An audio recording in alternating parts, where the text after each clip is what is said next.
మొత్తం మీద ఇది మల్లోజుల వేణుగోపాల్ లొంగిపోయింది నిన్న.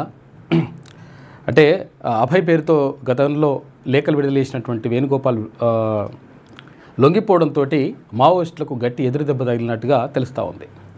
అంటే 60 మందితో ఆయన లొంగిపోతే తర్వాత ఆశన్న, అంటే మావోయిస్టుల్లో కీలకమైనటువంటి మరో నేత ఆశన్న, ఆయననే తక్కల్లపల్లి, అంటే ఒరిజినల్ పేరు తక్కల్లపల్లి వాసుదేవరావు, ఆయన కూడా లొంగిపోనున్నట్లుగా తెలుస్తూ ఉంది.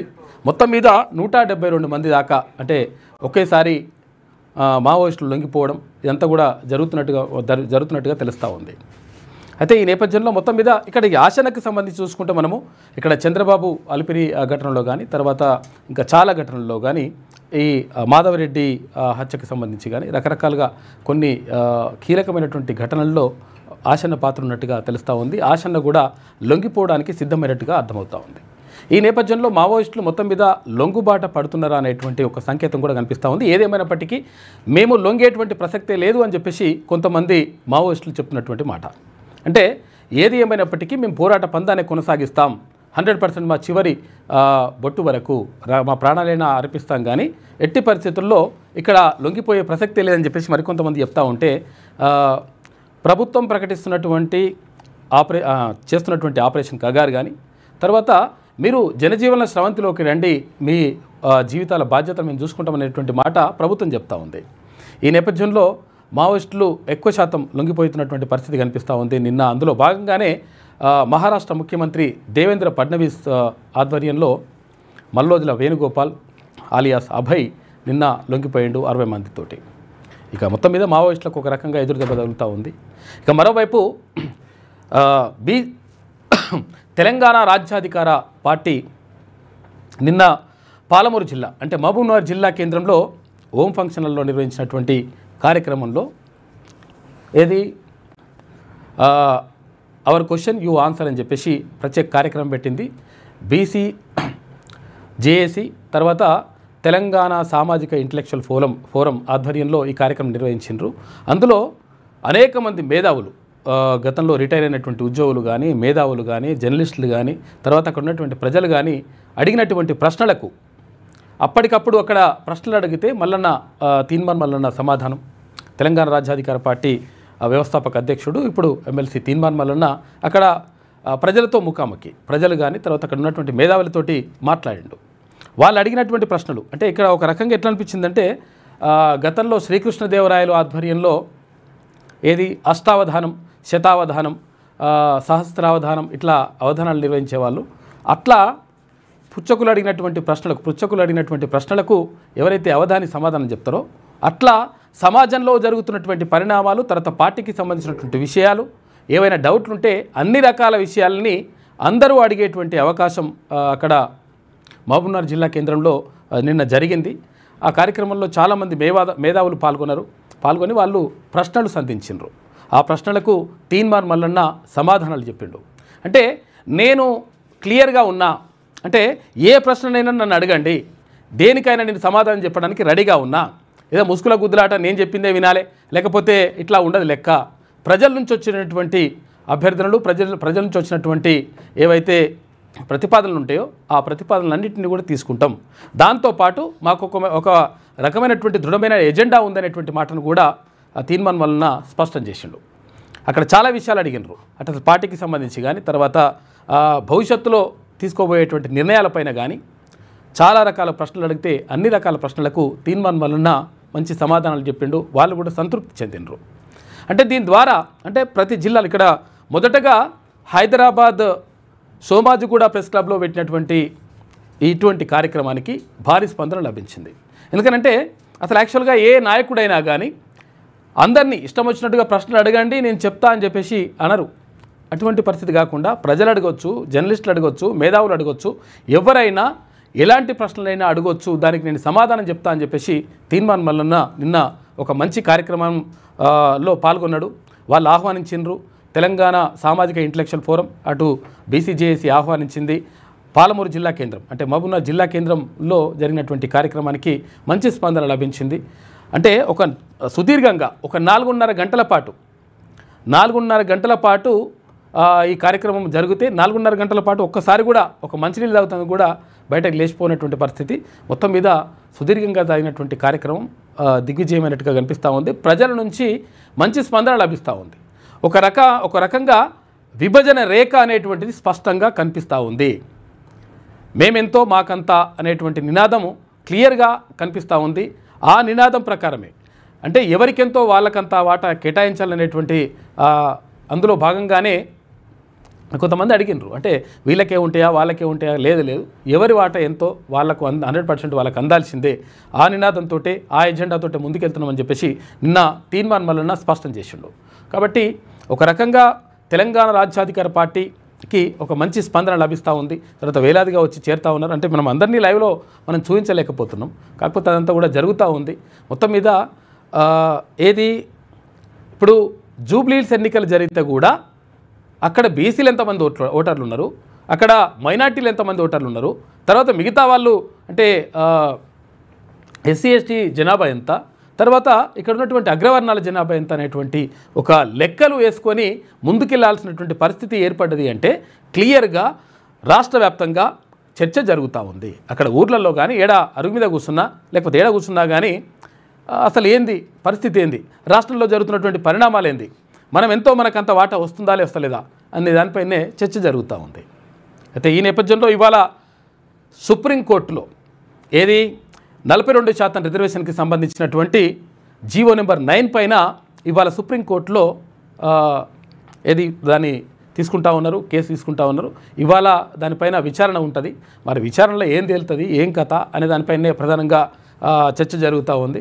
మరోవైపు ఇక్కడ ఇవాళ రాష్ట్ర కేబినెట్ కూడా భేటీ అవుతూ ఉంది. ఈ మంత్రిమండలి సమావేశంలో కూడా ఎటువంటి నిర్ణయం తీసుకుంటారు, ఏ నిర్ణయం తీసుకున్నా కానీ అక్కడ సుప్రీంకోర్టు నుంచి అనుకూలమైనటువంటి తీర్పు బీసీలకు అనుకూలంగా వస్తే మాత్రమే కొంతవరకు బచాయించేటువంటి అవకాశం ఉంటుంది తప్ప లేకపోతే కష్టకాలం ఉన్నది. కాబట్టి దీనిపైన ప్రధానంగా రాష్ట్ర వ్యాప్తంగా చర్చ జరుగుతూ ఉంది. అసలు బీసీల రిజర్వేషన్లు ఉంటాయా, పోతే ఎట్లా, ఉంటే ఎట్లా అని చెప్పేసి. పోయినా ఉన్నా ఏదేమైనా కానీ మన ఓటు మనం వేసుకోవడం అనేటువంటి ఒక సిద్ధాంతం ప్రకారం లేకపోతే ఒక దృఢ నిశ్చయంతో ఉంటే 100% మంచే జరుగుతుందనేటువంటిది మేధావులు చెప్తున్నటువంటి మాట. ఇంకా చాలా విషయాలు మనం మాట్లాడుకుందాం. మార్నింగ్ న్యూస్లో ముందుగా ఈనాడు దినపత్రికను చూద్దాం. ఇంతింతాయి మూడో వంతాయి అని చెప్పేసి ఇక్కడ మహిళల ప్రాతినిధ్యానికి అంటే ఇక్కడ మహిళల భాగస్వామ్యానికి సంబంధించి ఐపీఎస్ ఆఫీసర్లలో మహిళలు 3వ వంతు మహిళలు ఇక్కడ వచ్చిండ్రు.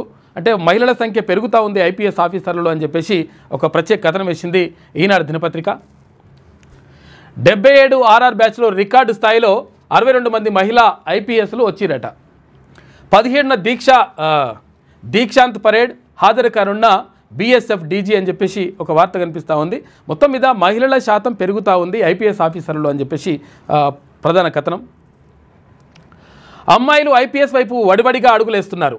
హైదరాబాద్లోని జాతీయ పోలీస్ అకాడమీలో 77 ఆర్ఆర్ అంటే రెగ్యులర్ రిక్రూట్ బ్యాచ్లో 174 మంది ఈసారి ప్రాథమిక శిక్షణ పూర్తి చేసుకోగా వారిలో 62 మంది అంటే 35.63% అమ్మాయిలే కావడం విశేషం. ఇండియన్ పోలీస్ సర్వీస్ చరిత్రలో ఇది రికార్డు. ఢిల్లీ నుంచి అత్యధికంగా 9 మంది ఉన్నారు. 73 ఆర్ఆర్ బ్యాచ్లో 20.66% మంది అమ్మాయిలుంటే తాజాగా దాదాపు 15% పెరిగినరు. ఇప్పుడు 2020లో 20.66% ఉంటే ఇప్పుడు 35.63%కి వచ్చేసింది.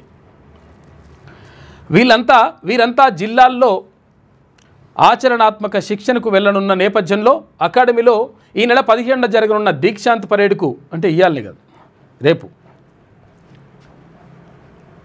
దీక్షాంత్ పరేడ్కు బీఎస్ఎఫ్ డీజీ దల్జిత్ సింగ్ చౌదరి హాజరు కానున్నారు. ఈసారి పరేడ్కు కమాండర్గా తమిళనాడు కేడర్కు చెందిన అంజిత్ నాయర్ వ్యవహరించనున్నారు.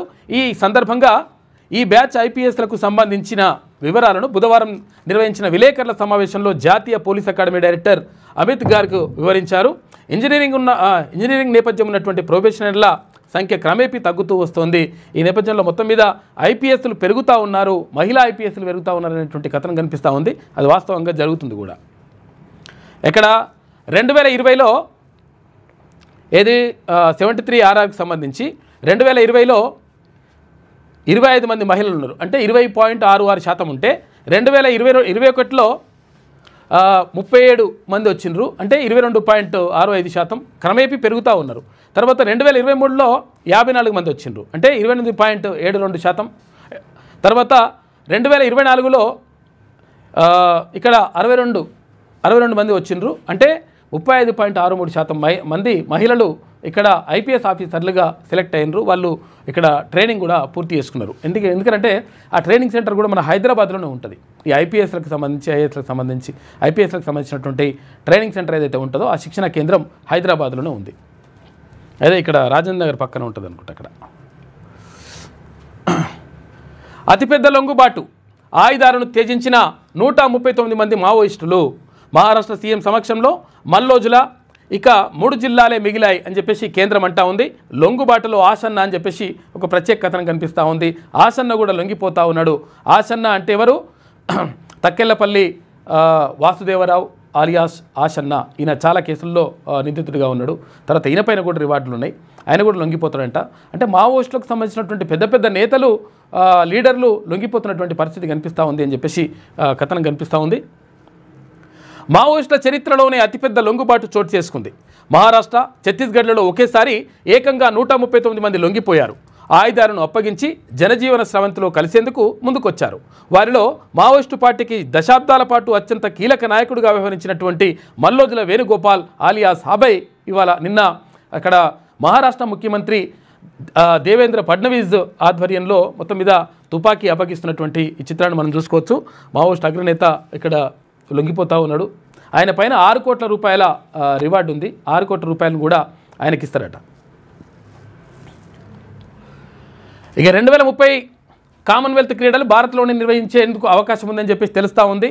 ఎందుకంటే 2010లో కామన్వెల్త్ క్రీడలు అక్కడ ఢిల్లీ వేదికగా గతంలో జరిగినాయి. 20 సంవత్సరాల తర్వాత, అంటే 2 దశాబ్దాల తర్వాత ఇప్పుడు మళ్ళొకసారి భారత్లో కామన్వెల్త్ క్రీడలు నిర్వహించేటువంటి అవకాశం ఉంది. అది అహ్మదాబాద్ వేదిక కానుంది అని చెప్పేసి తెలుస్తూ ఉంది. ప్రతిష్టాత్మక కామన్వెల్త్ క్రీడలకు భారత్ మరోసారి ఆతిథ్యం ఇవ్వబోతోంది. 2030లో జరిగే మెగా ఈవెంట్ను అహ్మదాబాద్లో నిర్వహించాలని కామన్వెల్త్ స్పోర్ట్స్ ఎగ్జిక్యూటివ్ బోర్డు సిఫారసు చేసింది.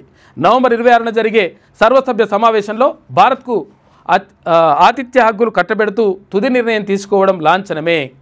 ఇక భారత్ 2010లో ఢిల్లీ వేదికగా తొలిసారి కామన్వెల్త్ క్రీడలు నిర్వహించింది. 20 సంవత్సరాల తర్వాత మరొకసారి అహ్మదాబాద్ వేదికగా 2030లో మరోసారి నిర్వహించేటువంటి అవకాశం ఉంది అని చెప్పేసి తెలుస్తూ ఉంది. మ్యాక్సిమం జరుగుతాయంటే ఇక్కడనే మన దగ్గరనే. ఇక జూబ్లీ హిల్స్ భాజపా అభ్యర్థిగా దీపక్ రెడ్డి, బీజేపీ నుంచి దీపక్ రెడ్డిని ఎంపిక చేసిందట. ఇక తొలి తెలుగు నేపథ్య గాయని రావు బాలసరస్వతీదేవి ఇక లేరు అని చెప్పేసి ఒక వార్త కనిపిస్తూ ఉంది. బాలసరస్వతీదేవి చాలా ఒక 2000 పైగా పాటలు పాడింది ఆమె.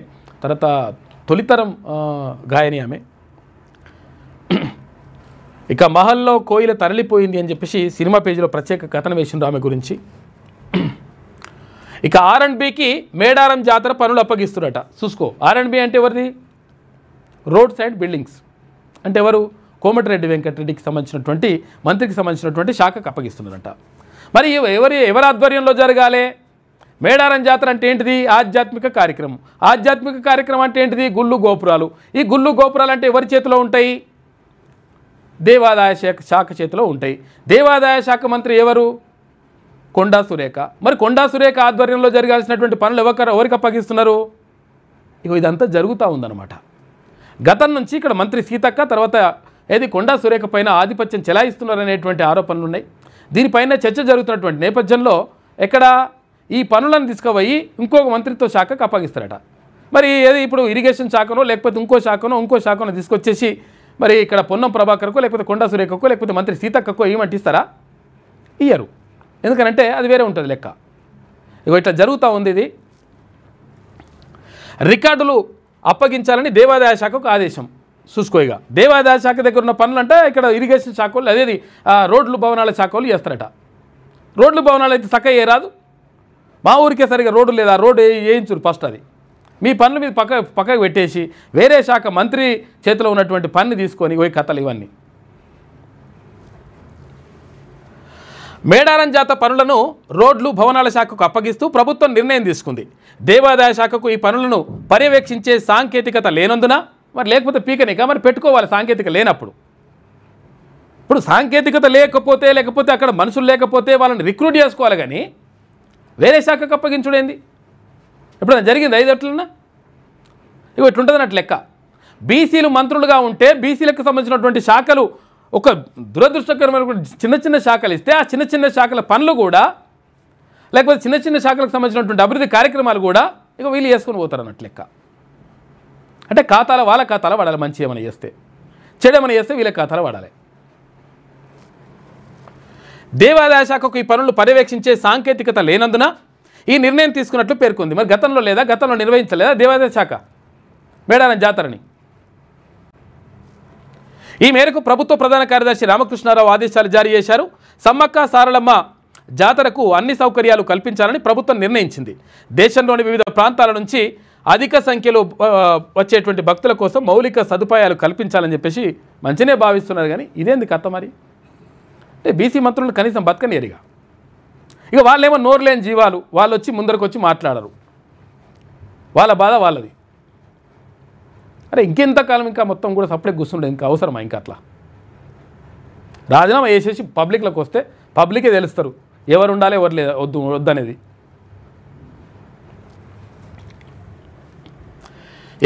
కేసీఆర్ ఫోటో లేకుండానే జనం బాట. ఎవరు ఫోటో పెట్టుకోకపోతే పెట్టుకోక మాకేం అవసరం అమ్మా నీ బాధ. ఇప్పుడు ప్రపంచం బాధ అంతా శ్రీశ్రీ బాధ అయితే ఆయన ఎవరు కృష్ణశాస్త్రి ఉంటాడు, ఆయన ఊహా ప్రేయసి కోసం ఆయన బాధ అంతా కూడా ప్రపంచ బాధ చేస్తాడు. ఆయన ఊహా ప్రేయసికి సంబంధించి అయ్యో బంగారం ఎట్లున్నవి అట్లా అని చెప్పేసి ఒక పెద్ద కావ్యమే రాసిండు ఆయన. ఎవరు?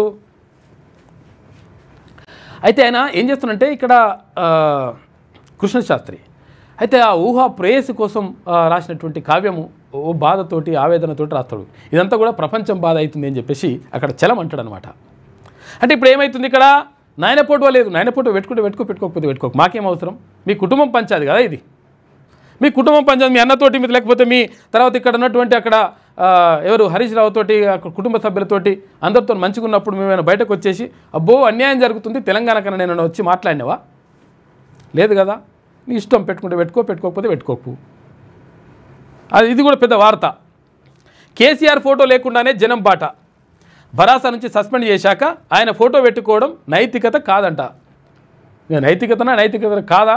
ఇంత నైతికత ఉంటే పెద్ద పనులు ఎట్లా చేసేటోళ్ళు మీరు? తెలంగాణ జాగృతి అధ్యక్షురాలు కవిత స్పష్టీకరణ.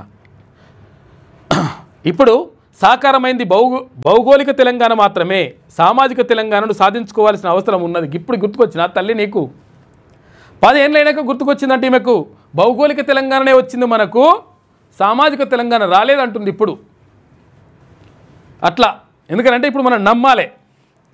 అయ్యో బాధ అనిపిస్తుంది అని చెప్పేసి 10 ఏళ్ళైనాక చంపేసి ఏది ఇక్కడ జింకలను తర్వాత గొర్రెలను మేకలను అన్నింటిని కూడా చంపేసి నరికి కొట్టి చంపేసి తిన్నాక అయ్యో బాధ అనిపిస్తుంది నాకు, జింకల్ని తిన్నా తర్వాత ఇక్కడ ఏది మేకల్ని తిన్నా అని చెప్పేసి బాధ అనిపిస్తుంది అంటుందంట. ఎవరు? పులి. తిన్నాక ఇగో ఇట్లున్నది కథ. 10 ఏళ్ళు అయినాక ఇప్పుడు బాధ అనిపిస్తుంది. ఇప్పుడు భౌగోళిక తెలంగాణనే వచ్చింది, మనకు సామాజిక తెలంగాణ రాలేదు అని చెప్పేసి ఇక్కడ కవిత గౌడు, కవిత ముదిరాజు, కవిత ఏది మున్నూరు కాపు, కవిత యాదవ్ అంటున్నటువంటి పరిస్థితి. ఇవి బీసీ అవుతుంది ఇప్పుడు. సామాజిక తెలంగాణ అంటే బీసీ ఎస్సీ ఎస్టీలు మాత్రమే కాదు, ఓసీల్లో పేదలు, మహిళలు, యువత కూడా ఉండాలని చెప్పేసి ఇంక కొత్త నిర్వచనం అన్నట్టు. ఓవైపు రాష్ట్ర వ్యాప్తంగా సమగ్ర అధ్యయనం చేస్తుంటే ప్రజా సమస్యలపై పోరాటం కొనసాగిస్తా అని చెప్పేసి తెలంగాణ జాగృతి అధ్యక్షురాలు కల్వకుంట్ల కవిత స్పష్టం చేశారు. ఈ నెల 25 నుంచి ఫిబ్రవరి 13 దాకా జనం బాట యాత్ర కొనసాగిస్తామంట. జనం బాట ఏమైనా యాత్ర చేయి తల్లి, చెయ్యి. నీ యాత్ర ఏందో, ఈ డ్రామాలు ఏందో తెలుస్తాయి. బీసీ రిజర్వేషన్ మొత్తం వచ్చినట్టుగా మొత్తం డ్యాన్సులు బీన్సులు చేస్తే బుక్క గులాలు చల్లుకుంటే అయిపోయాయి. మరి వచ్చానా? అప్పుడే జస్ట్ ఆర్డినెన్స్ తీసుకొస్తేనే ఆర్డినెన్స్ అటే వీకే తర్వాత ఇప్పుడు జీవో తెస్తే జీవో కూడా పనిచేయకుండా అయిపోయాయి. ఇప్పుడు వచ్చి మాట్లాడరు. ఇప్పుడు ఒకవేళ మంచి జరుగుతుందంటే అది మేమే చేసినామని కలరింగ్ ఇచ్చుకునే ప్రయత్నం చేస్తారనమాట.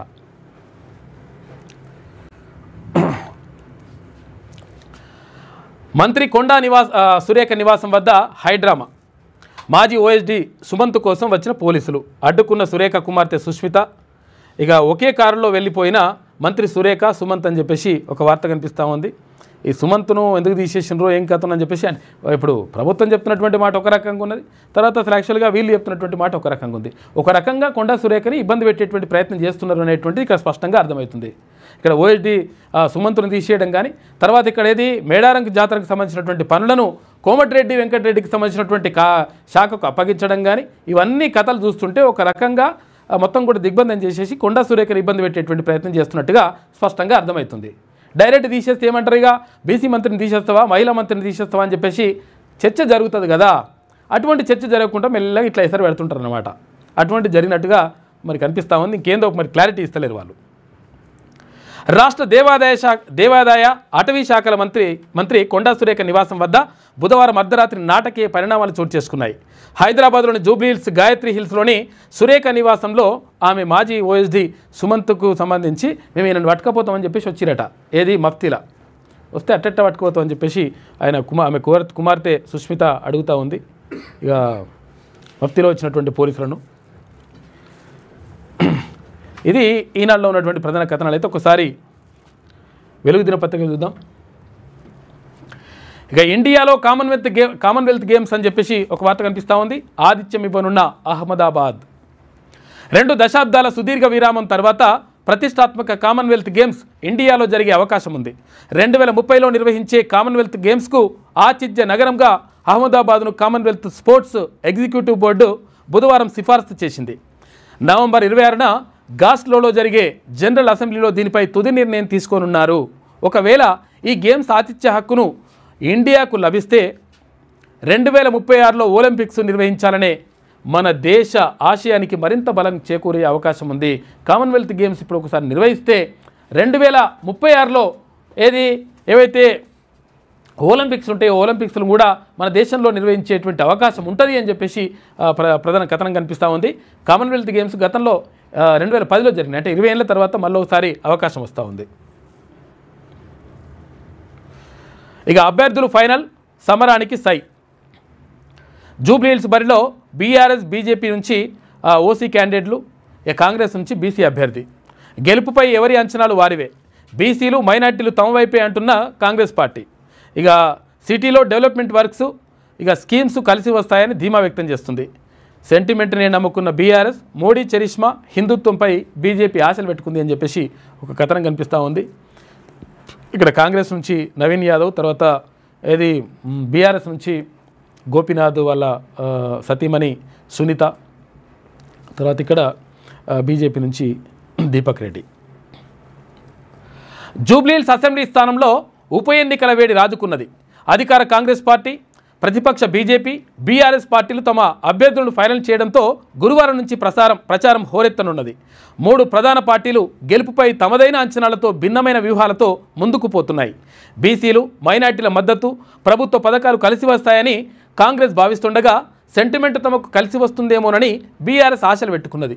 ఇక బీజేపీ ఎప్పట్లాగే మోదీ చరిష్మా హిందుత్వం అనుకూలిస్తుందని భావిస్తున్నది. అయితే కాంగ్రెస్ నుంచి స్థానిక లీడర్ నవీన్ యాదవ్, బీఆర్ఎస్ నుంచి దివంగత మాగంటి గోపీనాథ్ భార్య సునీత, ఇక బీజేపీ నుంచి దీపక్ రెడ్డి బరిలో ఉన్నారు. వీరిలో సునీత, దీపక్ రెడ్డి ఓసీ వర్గానికి చెందిన నేతలు కాగా నవీన్ యాదవ్ బీసీ వర్గానికి చెందిన వ్యక్తి కావడం విశేషం అని చెప్పేసి ఎప్పుడన్నా ఇట్లా వీళ్ళు ఓసీలు, వీళ్ళు బీసీలు, వీళ్ళు ఈ వర్గం అని చెప్పేసి ఎన్నడన్నా రాసుకొచ్చుండేనా పేపర్లు? రాసుకొచ్చేటువంటి పరిస్థితి అనివార్యత క్రియేట్ అయింది. బీసీలకు 100% సోయొచ్చింది. బీసీలు మొత్తం కూడా చైతన్యమైనరు కాబట్టి ఇప్పుడు బీసీలకు సంబంధించినటువంటి అంశం ప్రతి చోట ప్రతిబింబిస్తూ ఉంది. ప్రతిబింబించాల్సినటువంటి అవసరం కూడా ఉన్నది. కాబట్టి ఇది లెక్క. ఎవరు ఏంది అనేటువంటిది ఇట్లా 100% జరిగితే మొత్తం మీద ఒక విభజన రేఖ అనేటువంటిది వచ్చేసింది. కాబట్టి ఎవరెంత వాళ్ళకంత. ఎందుకంటే ఇంకెంతకాలం ఇక ఇప్పుడు కొండా సురేఖ మంత్రిత్వ శాఖను తీసుకుపోయి కూడా కోమటిరెడ్డికి అప్పచెప్తున్నట్టే ఏంది కథ ఏంది ఇది? ఇట్లా ఉండదన్నట్టు లెక్క. కాబట్టి అడుగుతూ ఉన్నారు. అంటే సరే ఇప్పుడు మంత్రుల విషయం ఏమన్నా కానీ ప్రజలకు సంబంధించినటువంటి స్కీమ్లు ఏంది, కేటాయింపులు ఏంది, ఇక్కడ అభివృద్ధి కార్యక్రమాలకు నిధుల కేటాయింపు ఏంది, ఎంతవరకు ఉన్నది? ఇవన్నీ చూసుకుంటే అన్యాయం జరుగుతూ ఉంది. అన్యాయం జరిగినప్పుడు, అణచివేతకు గురైనప్పుడు మాత్రమే ఉద్యమాలు వస్తాయి. ఇప్పుడు వచ్చిందే గత 78 సంవత్సరాల నుంచి అణచివేతకు గురవుతున్నటువంటి బీసీ సామాజిక వర్గం ఇప్పుడు లేచింది. కాబట్టి అట్లా మార్పులు వచ్చేస్తూ ఉంటాయి. ఇక మావోయిస్టుల లొంగుబాట ఒకే రోజు ఇటు మహారాష్ట్రలో అటు ఛత్తీస్గఢ్లో భారీగా సరెండర్ అయినరు. మహారాష్ట్ర సీఎం ఫడ్నవీస్ ఎదుట 60 మందితో లొంగిపోయిన మల్లోజుల వేణుగోపాల్. ఇక 54 ఆయుధాలు అప్పగింత, మల్లోజులకు 6 కోట్ల రూపాయల రివార్డు ఇచ్చిన ఫడ్నవీస్ అంట. ఛత్తీస్గఢ్లోని సుక్మాలో 27 మంది, తర్వాత కొండగావులో మరొకరు లొంగుబాటు అని చెప్పేసి ఒక వార్త కనిపిస్తూ ఉంది. జనంలో కలిసేందుకు కాంకేట్ జిల్లాల్లో 100 మంది రెడీగా ఉన్నారంట. ఇప్పుడు వీళ్ళు వచ్చేసిండ్రు, తర్వాత ఇంకో 100 మంది కూడా రెడీగా ఉన్నారు. ఎవరు? మావోయిస్టులు. మొత్తం మీద నక్సలైట్లకు సంబంధించి భారీగా ఎదురు దెబ్బ పడుతున్నట్టుగా పరిస్థితి కనిపిస్తూ ఉన్నాయి. ఎందుకనంటే ఇక్కడ ఎట్టి పరిస్థితుల్లో ఆపరేషన్ కగారు పేరుతో రకరకాలుగా ఇట్లా ఇబ్బందులు ఎదురవుతూ ఉన్నాయి. ఇంకా అడవిల్లో ఉంటే టెక్నాలజీ ఉన్నది కాబట్టి అక్కడ ఎక్కడ ఎవరు ఉన్నారో అనేటువంటి ఈజీగా గుర్తించేటువంటి వీలుంది కాబట్టి మొత్తం కూడా మట్టు పెడుతున్నటువంటి పరిస్థితి కనిపిస్తూ ఉంది. కాబట్టి అందరూ కూడా చాలామంది లొంగిపోతున్నటువంటి పరిస్థితి కనిపిస్తూ ఉంది. కానీ కొంతమంది మాత్రం 100% మేము పోరాట పందానే కొనసాగిస్తాం, చర్చలు జరపాలని చెప్పి చూస్తే కనీసం చర్చలకు కూడా రావట్లేదు ప్రభుత్వం, మా డిమాండ్లు కూడా కనీసం వినట్లేదు, కాబట్టి మేము 100% పోరాటమే కొనసాగిస్తామని చెప్పేసి కొంతమంది మావోయిస్టులు చెప్తున్నటువంటి మాట. కాబట్టి విషయం ఏంటంటే అసలు యాక్చువల్గా ఇదంతా జరగడానికి కారణం ఏంది? మావోయిస్టులు నిజంగా ఒకవేళ ఆపరేషన్ కగారి పేరుతో మొత్తం తుడిచిపెట్టుకోపోతారా అంటే కాదు. ఎందుకంటే అక్కడ ఉన్నటువంటి వాళ్ళు ఏదైతే అనుకుంటున్నారో ఆ భావజాలానికి సంబంధించినటువంటి సమస్యల పరిష్కారం జరిగితే అది సమసిపోతుంది. అట్లా కాకుండా నేను మనుషులను చంపేస్తామంటే గతం నుంచి కూడా చంపేసుకుంటూ వచ్చారు. అయిపోయిందా? అయిపోలేదు. అంటే ఆ భావజాలాన్ని లేకుండా చేయాలంటే ఏం చేయాలి? వాళ్ళు అనుకుంటున్నటువంటి డిమాండ్లు ఏవైతే ఉన్నాయో దాన్ని పరిష్కరించే ప్రయత్నం చేస్తే 100% ఆటోమేటిక్గా ఈ నక్సలిజం కానీ మావోయిజం కానీ తగ్గిపోయేటువంటి అవకాశం ఉంటుంది. దానిపైన కూడా కేంద్ర ప్రభుత్వం దృష్టి పెడితే బాగుంటుందని చెప్పేసి చాలామంది మేధావులు చెప్తున్నటువంటి మాట. నేడు లొంగిపోనున్న మరో అగ్రనేత ఆశన్న. ఆయన వెంట 70 మంది కూడా వస్తారట. ఆశన్న స్వస్థలం ములుగు జిల్లా లక్ష్మీదేవిపేట. ఐపీఎస్ ఉమేష్ చంద్ర మాధవరెడ్డి హత్యలో ప్రధాన సూత్రధారి. చంద్రబాబుపై జరిగినటువంటి అలిపిరి బ్లాస్టింగ్లోనూ ఆయనే మాస్టర్ మైండ్ అంట. ఎవరు? ఆశన్నకు సంబంధించి. మావోయిస్టులు వరుసగా లొంగుబాట పడుతున్నారు. దండకారణ్యం వీడి ఆయుధాలు అప్పగించి సరెండర్ అవుతున్నారు. బుధవారం ఒక్కరోజే ఇటు మహారాష్ట్రలో అటు ఛత్తీస్గఢ్లో భారీగా నక్సల్స్ లొంగిపోయారు. మావోయిస్టు పార్టీ అగ్రనేత, కేంద్ర కమిటీ సభ్యుడు మల్లోజుల వేణుగోపాల్ వంటి వారు ఇందులో ఉన్నారు. 60 మంది మావోయిస్టులతో కలిసి మల్లోజుల మహారాష్ట్ర సీఎం దేవేంద్ర ఫడ్నవీస్ ఎదుట సరెండర్ అయ్యారు. ఇది జరిగిన గంటల వ్యవధిలోనే ఛత్తీస్గఢ్లోని సుక్మా జిల్లాలో 27 మంది మావోయిస్టులు లొంగిపోయారు. అదే రాష్ట్రంలోని కాంకేర్ జిల్లాలో 100 మంది మావోయిస్టులు లొంగిపోయేందుకు రెడీ అయ్యారు. ఇక మావోయిస్టు మరో అగ్రనేత తక్కల్లపల్లి వాసుదేవరావు ఆలియాస్ ఆశన్న గురువారం అంటే ఇవాళ ఛత్తీస్గఢ్ సీఎం ఎదుట లొంగిపోనున్నట్లుగా ప్రచారం జరుగుతుంది. ఆయన వెంట 70 మంది మావోయిస్టులు కూడా సరెండర్ అవుతున్నారన్న చర్చ జరుగుతున్నది. ఆపరేషన్ కగార్లో భాగంగా ఈ ఏడాది మేలో పార్టీ కేంద్ర కమిటీ కార్యదర్శి నంబాల కేశవరావు ఆలియాస్ బసవరాజును భద్రతా బలగాలు ఎన్కౌంటర్ చేశాక మావోయిస్టు పార్టీ రెండుగా చీలిపోయింది. ఆయుధాలను వీడాలన్న మల్లోజుల లేఖతో అంతర్గత విభేదాలు తారాస్థాయికి చేరి తాజా లొంగుబాట్లకు దారితీశాయి.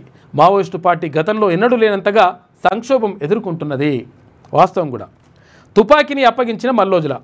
మావోయిస్టు పార్టీ పొలిట్ బ్యూరో సభ్యుడు మల్లోజుల వేణుగోపాల్ అలియాస్ భూపతి బుధవారం మహారాష్ట్ర సీఎం దేవేంద్ర ఫడ్నవీస్కు తన ఆయుధాన్ని అప్పగించండి. ఆయుధాన్ని తుపాకీని అప్పగిస్తున్నటువంటి మల్లోజుల వేణుగోపాల్ అలియాస్ అభయ్. తర్వాత ఇక్కడ లొంగుబాటులో ఉన్నట్టు ఆశన్న అంటే పాత చిత్రం ఉన్నట్టుంది. ఇది ఆశన్న కూడా లొంగిపోయేటువంటి అవకాశం ఉంది అని చెప్పేసి వార్త కనిపిస్తూ ఉంది. మొత్తం మీద మావోయిస్టులకు కొంతవరకు ఎదురు దెబ్బలు తగ్గుతున్నటువంటి పరిస్థితి మాత్రం కనిపిస్తూ ఉంది. ఇవాళ ఏపీకి ప్రధాని నరేంద్ర మోడీ గురువారం ఆంధ్రప్రదేశ్లో పర్యటించనున్నారు. శ్రీశైలం టెంపుల్ను సందర్శించడంతో పాటు కర్నూలులో జరిగే కార్యక్రమంలో 13,400 కోట్ల రూపాయల అభివృద్ధి ప్రాజెక్టులకు శంకుస్థాపనలు ప్రారంభోత్సవాలు చేస్తాడు ప్రధానమంత్రి నరేంద్ర మోడీ. తొలి తెలుగు గాయని రావు బాలసరస్వతి ఇక లేరు. తెలుగు సినిమా తొలితరం నేపథ్య గాయని రావు బాలసరస్వతి దేవి 97 సంవత్సరాలుందామె బుధవారం ఉదయం కన్నుమూశారు. గత కొంతకాలంగా వృద్ధాప్య సమస్యతో బాధపడుతున్న ఆమె హైదరాబాద్ మణికొండలోని తన స్వగృహంలో నిన్న తుదిశ్వాస విడిచింది. ఎన్నికల్లో నేను పోటీ చేయడం లేదని చెప్పేసి పీకే చెప్తా ఉన్నాడు. ఎవరు? ప్రశాంత్ కిషోర్. అంటే నేను పోటీ చేస్తే నా పార్టీ నుంచి ఒకవేళ ఎమ్మెల్యేలను వాళ్ళని ఎట్లా గెలిపించుకుంటా, నేను పోటీ చేస్తే నా నియోజకవర్గం మీదనే నేను ఫోకస్ చేయాల్సి ఉంటుంది కాబట్టి వాళ్ళందరి మీద ఫోకస్ చేయలేకపోతా, కాబట్టి నేను పోటీ చేయను అని చెప్పేసి నిన్న ప్రకటించిండు. ఎవరు? పీకే. బీహార్ అసెంబ్లీ ఎన్నికల్లో తాను పోటీ చేయడం లేదని ఎన్నికల వ్యూహకర్త జన్సురాజ్ పార్టీ అధ్యక్షుడు ప్రశాంత్ కిషోర్ ప్రకటించారు. ప్రశాంత్ కిషోర్ రాఘోపూర్లో ఆర్జేడీ వారసుడు తేజస్వి యాదవ్తో ఆయన పోటీ పడతారని చెప్పేసి ప్రచారం జరిగింది. కాకపోతే ఏంటంటే నేను పోటీ చేయట్లేదు, మా పార్టీ వాళ్ళు పోటీ చేస్తారు కాబట్టి ఆ ఎమ్మెల్యేలను గెలిపించుకోవాలి, కాబట్టి గెలిపించుకోవాలంటే నేను నా నియోజకవర్గం మీద ఫోకస్ పెడితే మిగతా నియోజకవర్గాలన్నీ దెబ్బపడుతుంది కాబట్టి నేను పోటీ చేయట్లేదు అని చెప్పిండు నిన్న ప్రశాంత్ కిషోర్.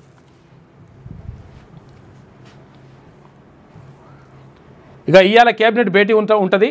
సీఎం రేవంత్ రెడ్డి అధ్యక్షతన సెక్రటేరియట్లో మధ్యాహ్నం 3 గంటలకు సమావేశం.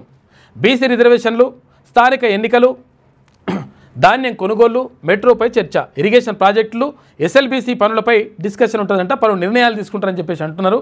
ఏం నిర్ణయం తీసుకుంటారు, ఏం కథ, బీసీ రిజర్వేషన్లకు సంబంధించి ఏంటి, స్థానిక సంస్థల్లో అసలు బీసీలకు మరి ఎటువంటి పరిస్థితులు కల్పిస్తారు, పార్టీ పరంగా అంటే ఊకునే పరిస్థితి లేదు కాబట్టి మరి ఎట్లా అని చెప్పేసి ఇలా డిస్కస్ చేస్తారట మంత్రిమండలి.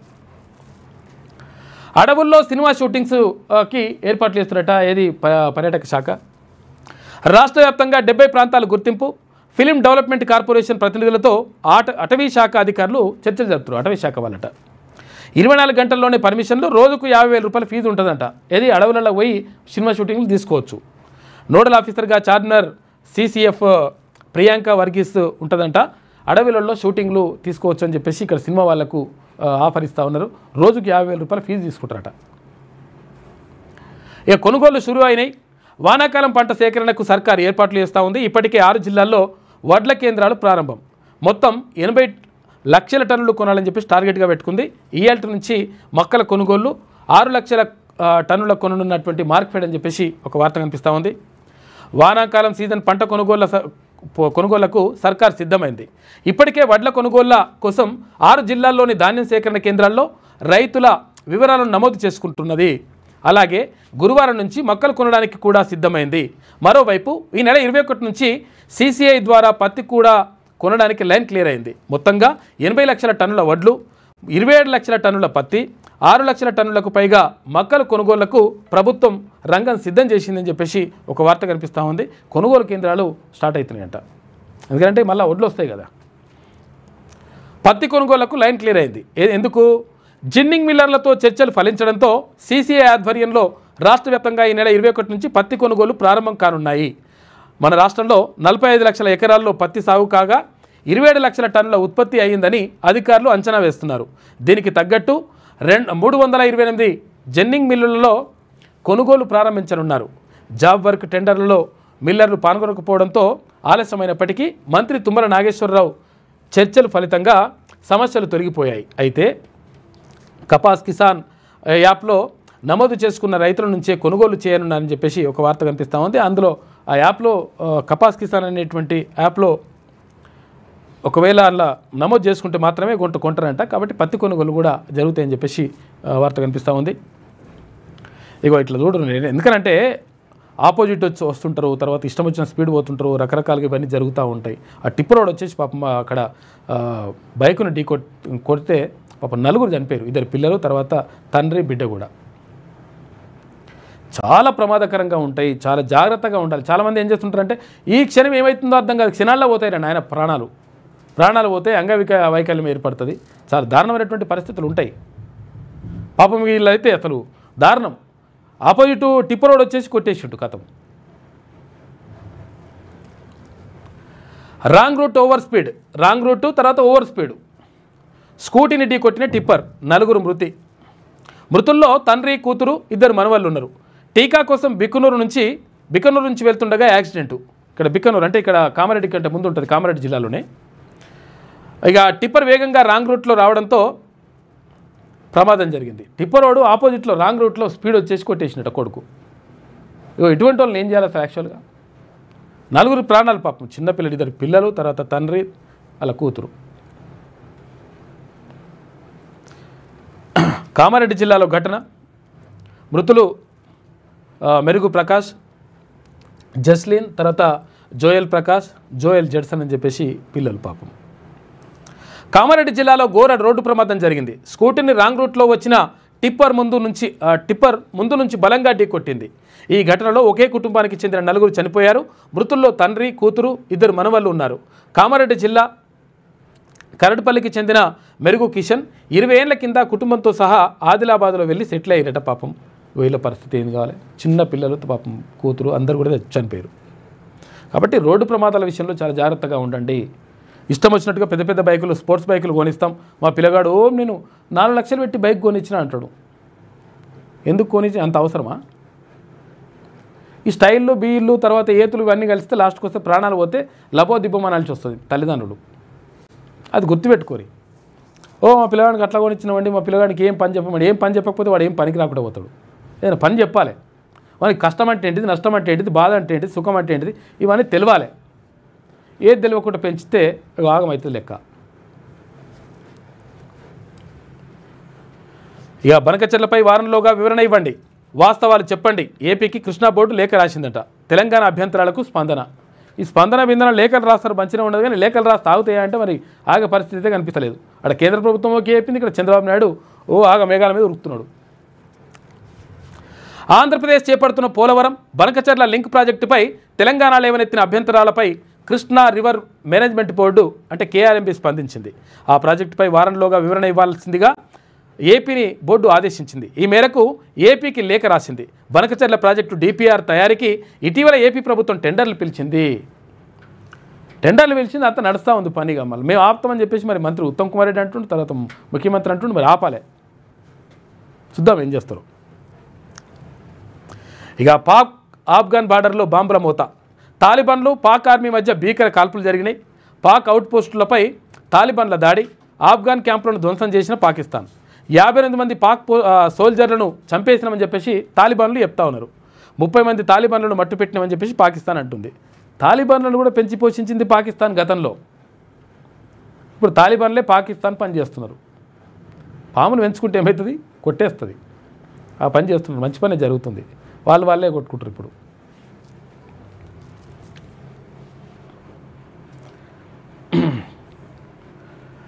ఇక బీసీ రిజర్వేషన్ల పిటిషన్పై ఇవాళ సుప్రీంకోర్టులో విచారణ ఉన్నది. బీసీ రిజర్వేషన్ల పెంపునకు సంబంధించి రాష్ట్ర ప్రభుత్వం దాఖలు చేసిన పిటిషన్ గురువారం సుప్రీంకోర్టు ముందుకు రానుంది. లోకల్ బాడీ ఎన్నికల్లో బీసీలకు 42% రిజర్వేషన్లు కల్పిస్తూ రాష్ట్ర ప్రభుత్వం జీవో నెంబర్ 9ని తీసుకురాగా దానిపై హైకోర్టు స్టే విధించింది. దీంతో హైకోర్టు తీర్పును సవాల్ చేస్తూ రాష్ట్ర ప్రభుత్వం ఈ నెల 13న అర్ధరాత్రి సుప్రీంకోర్టులో స్పెషల్ లీవ్ పిటిషన్ దాఖలు చేసింది. అయితే ఈ పిటిషన్పై జస్టిస్ విక్రమ్నాథ్, జస్టిస్ సందీప్ మెహతాలతో కూడినటువంటి బెంచ్ గురువారం అంటే ఇవాళ విచారణ చేపట్టనుంది. కాగా బీసీలకు 42% రిజర్వేషన్లు కల్పించే ప్రక్రియ పూర్తిగా చట్టబద్ధంగా సుప్రీంకోర్టు మార్గదర్శకాలకు తగ్గట్టుగా శాస్త్రీయంగా జరిగిందని పిటిషన్లో రాష్ట్ర ప్రభుత్వం పేర్కొన్నది. మరి అట్లా జరిగితే మరి రావాలి కదా రిజర్వేషన్లు. కులగణన సర్వేలో బీసీల జనాభా 57.6% ఉన్నట్లు తేలిందని ఇక్కడ చూసిరా 57.6% అంటారు. గతంలో మంత్రులు చెప్పినప్పుడు ఏం చెప్పారు? 56.33% అన్నారు. ఏది చేయాలనో కూడా తెలియని పరిస్థితి ఉంటుంది. అట్లా అంటే లెక్కలు తప్పు అన్నట్టు, మనం చేసినటువంటి లెక్కలు తప్పు అన్నట్టు లెక్క తేలిందని, దాని ఆధారంగా 42% రిజర్వేషన్లు కల్పించాలని కమిషన్ సిఫారసు చేసిందని తెలిసింది. ఇగో ఇది పరిస్థితి రిజర్వేషన్లకు సంబంధించి. ఇది వెలుగులో ఉన్నటువంటి ప్రధాన కథనాలు. అయితే ఒక్కసారి ఆంధ్రజ్యోతి చూద్దాం. లలిత సంగీత సరస్వతి ఇక సెలవు. సుప్రసిద్ధ సినీ నేపథ్య గాయని రావు బాలసరస్వతీదేవి కన్నుమూత. 4వ ఏటనే స్టేజి మీద పాటలు పాడింది ఆమె. 6వ ఏట గ్రామ్ఫోన్ రికార్డు చేసింది. ఇక భాగ్యలక్ష్మి చిత్రంతో నేపథ్య గాయనిగా సినీ రంగప్రవేశం చేసింది. తెలుగు, తమిళ, కన్నడ, సింహళం భాషల్లో 2000కు పైగా పాటలు పాడింది. ఆకాశవాణి లలిత సంగీతం కార్యక్రమం ఆమె పాటతోనే ప్రారంభమైంది. ఆమె బాల సరస్వతీదేవి కన్నుమూసింది. పాటల కోగిల ఒక రకంగా తొలితరం. ఆసన్న కూడా లొంగుబాటుకు సిద్ధమవుతున్న మరో మావోయిస్టు అగ్రనేత 70 మంది సహచరులతో కలిసి ఇవాళ ఛత్తీస్గఢ్ ముఖ్యమంత్రి ఎదుటకు వస్తున్నట. ఆసన్న అసలు పేరు తక్కల్లపల్లి వాసుదేవరావు. స్వస్థలం ములుగు జిల్లా వెంకటాపూర్. ఛత్తీస్గఢ్లో ఒక్కరోజే 78 మంది లొంగుబాటు, వీరిలో 48 మంది మహిళలు ఉన్నారట. 11కు తగ్గిన నక్సల్స్ ప్రభావిత జిల్లాల సంఖ్య అని చెప్పేసి ఒక వార్త కనిపిస్తూ ఉంది. మొత్తం భారీ పెద్ద పెద్ద నేతలు, తర్వాత చాలామంది మావోయిస్టులు లొంగిపోతున్నటువంటి పరిస్థితి కనిపిస్తూ ఉంది. మావోయిస్టు పార్టీకి వరుస ఎదురుదెబ్బ తగులుతున్నాయి. ఇప్పటికే ఆ పార్టీ అగ్రనేత మల్లోజుల వేణుగోపాలరావు అలియాస్ అభయ్ 60 మంది సహచరులతో కలిసి మహారాష్ట్ర సీఎం దేవేంద్ర ఫడ్నవీస్ ఎదుట లొంగిపోగా, ఆ పార్టీ కేంద్ర కమిటీ సభ్యుడు తక్కల్లపల్లి వాసుదేవరావు అలియాస్ ఆసన్న తన సహచరులు 70 మందితో కలిసి ఛత్తీస్గఢ్ ముఖ్యమంత్రి విష్ణుదేవ్ సాయ్ ఎదుట గురువారం లొంగిపోయేందుకు సిద్ధమైనట్లు సమాచారం. మల్లోజుల టీం లొంగిపోయిన 24 గంటల వ్యవధిలోనే ఆసన్న కూడా తన సహచరులతో కలిసి అదే బాట పట్టడం గమనార్హమని చెప్పేసి ఒక వార్త కనిపిస్తూ ఉంది. మొత్తం మీద ఇక్కడ మల్లోజుల వేణుగోపాల్, ఆ తర్వాత ఆసన్న కూడా లొంగిపోతున్నట్ట. మల్లోజుల ముందుకొస్తే మా బ్రాండ్ అంబాసిడర్గా నియమిస్తామని చెప్పేసి ఒక మైనింగ్ కంపెనీ చెప్తా ఉంది. లొంగిపోయిన మిగతా నక్సల్స్కు పని కల్పిస్తాం ఓ మైనింగ్ కంపెనీ ప్రకటన. ఈ మైనింగ్ కంపెనీ ప్రకటన చేస్తుంది మంచిగా ఉన్నది. నిజంగా ఒకవేళ ఉద్యోగ అవకాశాలు కల్పించడైనా, లేకపోతే ఈ అరుదైనటువంటి ఖనిజాలు తవ్వే కార్యక్రమం ఏమైనా ఉన్నదా అనేది కూడా ఒక డౌట్. మహారాష్ట్ర సీఎం ఎదుట మల్లోజుల సరెండర్, మరో 60 మందితో కలిసి ఆయుధాలు అప్పగింత. ఇక నక్సల్స్ పతనానికి మల్లోజుల లొంగుబాటు నాంది అని చెప్పేసి దేవేంద్ర ఫడ్నవీస్ అంటుండు. మహారాష్ట్ర ముఖ్యమంత్రి 6 కోట్ల రికార్డు వేణుగోపాల్కే అప్పగింత అని చెప్పేసి ఇక్కడ నిన్న తుపాకులు అప్పగించిండ్రు. బీసీ రిజర్వేషన్లపై సుప్రీంకోర్టులో ఇవాళనే విచారణ. విక్రమ్నాథ్ నేతృత్వంలోని బెంచ్ ముందుకు రాష్ట్ర ప్రభుత్వ పిటిషన్. సుప్రీంకోర్టు ఏం చెబుతుందన్న దానిపై ఉత్కంఠ. తదనుగుణంగా నిర్ణయం తీసుకునేందుకు రాష్ట్ర మంత్రివర్గం సిద్ధమైంది. ఇవాళ మధ్యాహ్నం కేబినెట్ భేటీ. స్థానిక ఎన్నికలపై స్పష్టత వచ్చే ఛాన్స్ ఉందని చెప్పేసి అంటున్నారు. ఏం చేస్తారో చూడాలి. ఇక పార్టీ బీట్ అంటే మాత్రం నడవదు లెక్క. ఇక ఐపీఎస్లలో పెరుగుతున్న మహిళల సంఖ్య ప్రస్తుత బ్యాచ్లో 36% చేరింది.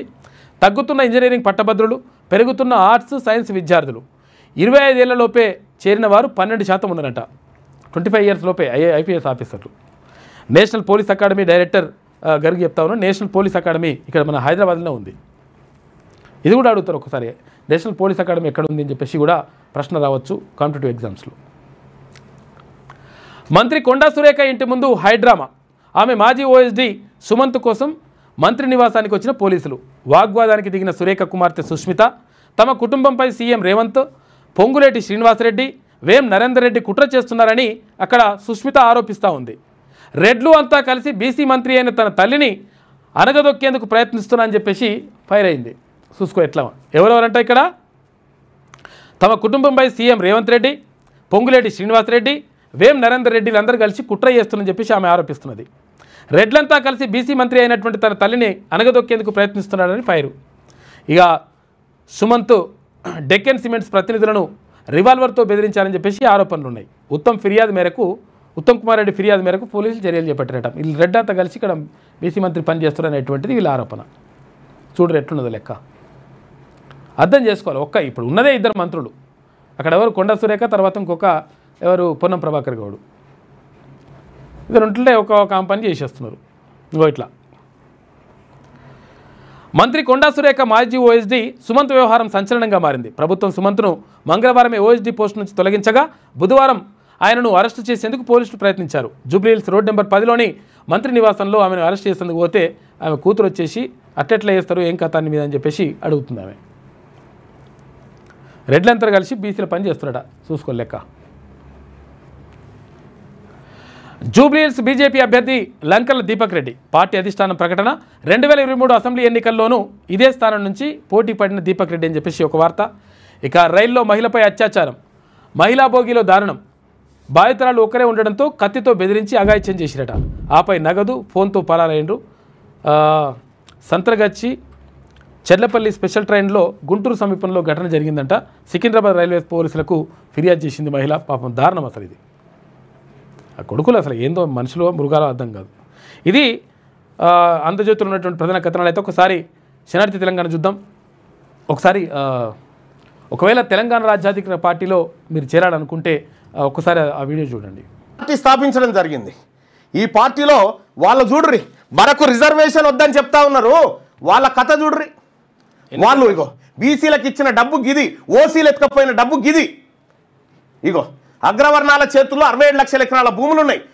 భూమి లేని బీసీలు 75 లక్షల మంది ఉన్నారు. రాజకీయ వాటా బీసీలకు దక్కాలంటే ఇగో ఎమ్మెల్సీ ఎన్నికలలో చూడ్రి బీసీలకు ఎన్ని దక్కాలి? 25 ఎమ్మెల్సీలు దక్కాలి లెక్క ప్రకారం. దక్కిందెంత? 12 మాత్రమే. 8% ఉన్న ఓసీలు 34% బడ్జెట్ను కంట్రోల్ చేస్తున్నారు. ప్రాజెక్టుల కోసం బీసీల వద్ద గుంజుకున్న భూములు 132,000 ఎకరాలు.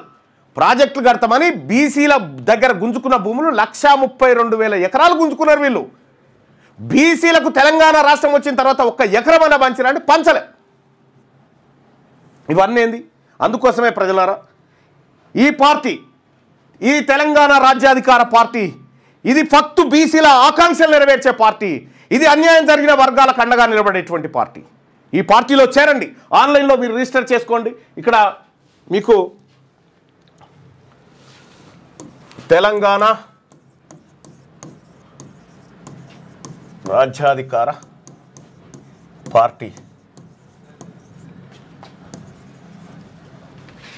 చేరాలంటే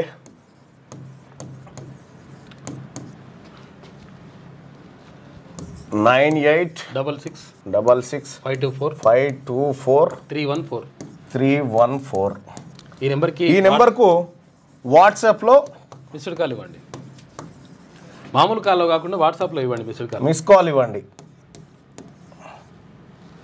లింక్ వస్తుంది మీకు. ఆ లింక్ వచ్చిన తర్వాత ఆ లింక్ ఓపెన్ చేసి వాట్సాప్లో మిస్ కాల్ ఇవ్వండి. ఈ నెంబర్కి మీరు మీరు మీరు మీరు మిస్ కాల్ ఇవ్వగానే మీకు ఒక లింక్ వస్తుంది. ఆ లింక్ పైన క్లిక్ చేసి మీరు దాంట్లో మన ఇందులో జాయిన్ కావచ్చు. తెలంగాణ రాజ్యాధికార పార్టీలో వెంటనే జాయిన్ కావచ్చు. ఆ లింక్ ద్వారా మీరు ఎంటర్ అయితే తెలంగాణ చూసారుగా. ఒకవేళ తెలంగాణ రాజ్యాధికార పార్టీలో చేరాలనుకుంటే ఆ నెంబర్కి మిస్డ్ కాల్ ఇచ్చేస్తే మీకు లింక్ వచ్చేస్తే మీరు చేరిపోవచ్చు. అలా డీటెయిల్స్ ఎంటర్ చేసుకుంటే. ఇక శనార్థి తెలంగాణ చూసుకుంటే సబ్బండ బీసీ కులాల స్వావలంబనే మా ధ్యేయం. టీఆర్పీ అధికారంలోకి వస్తే భూమి లేని పేదలకు 2 ఎకరాల భూమి ఇస్తాం. రాష్ట్రంలో బీసీ పాలన వస్తేనే అభివృద్ధి సాధ్యం. ఆటో డ్రైవర్ల కోసం కొత్త యాప్ తీసుకొస్తాం. వారికి మెరుగైన జీవనోపాధి కల్పించే ప్రయత్నం చేస్తాం. అగ్రవర్ణాలు బీసీలను ఓటు బ్యాంకుగానే చూస్తున్నాయి. చట్టసభల్లో బీసీలకు సముచిత స్థానం దక్కడం లేదు.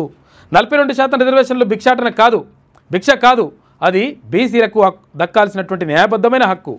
పాలమూరులో మల్లన్నతో ఇంటలెక్చువల్ ఫోరం ముఖాముఖి. ఇక మేధావులు ప్రజల ప్రశ్నలకు నిన్న తీన్మార్ మల్లన్న సమాధానాలు చెప్పిండు. అక్కడ మాజీ డిఈఓ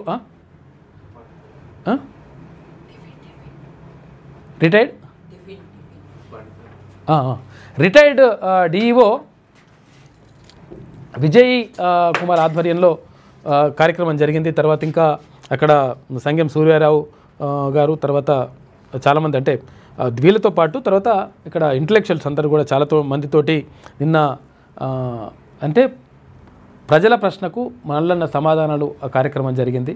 అయితే ఏదో ఒకటి పూరి ఇట్లా అయిపోతుంది.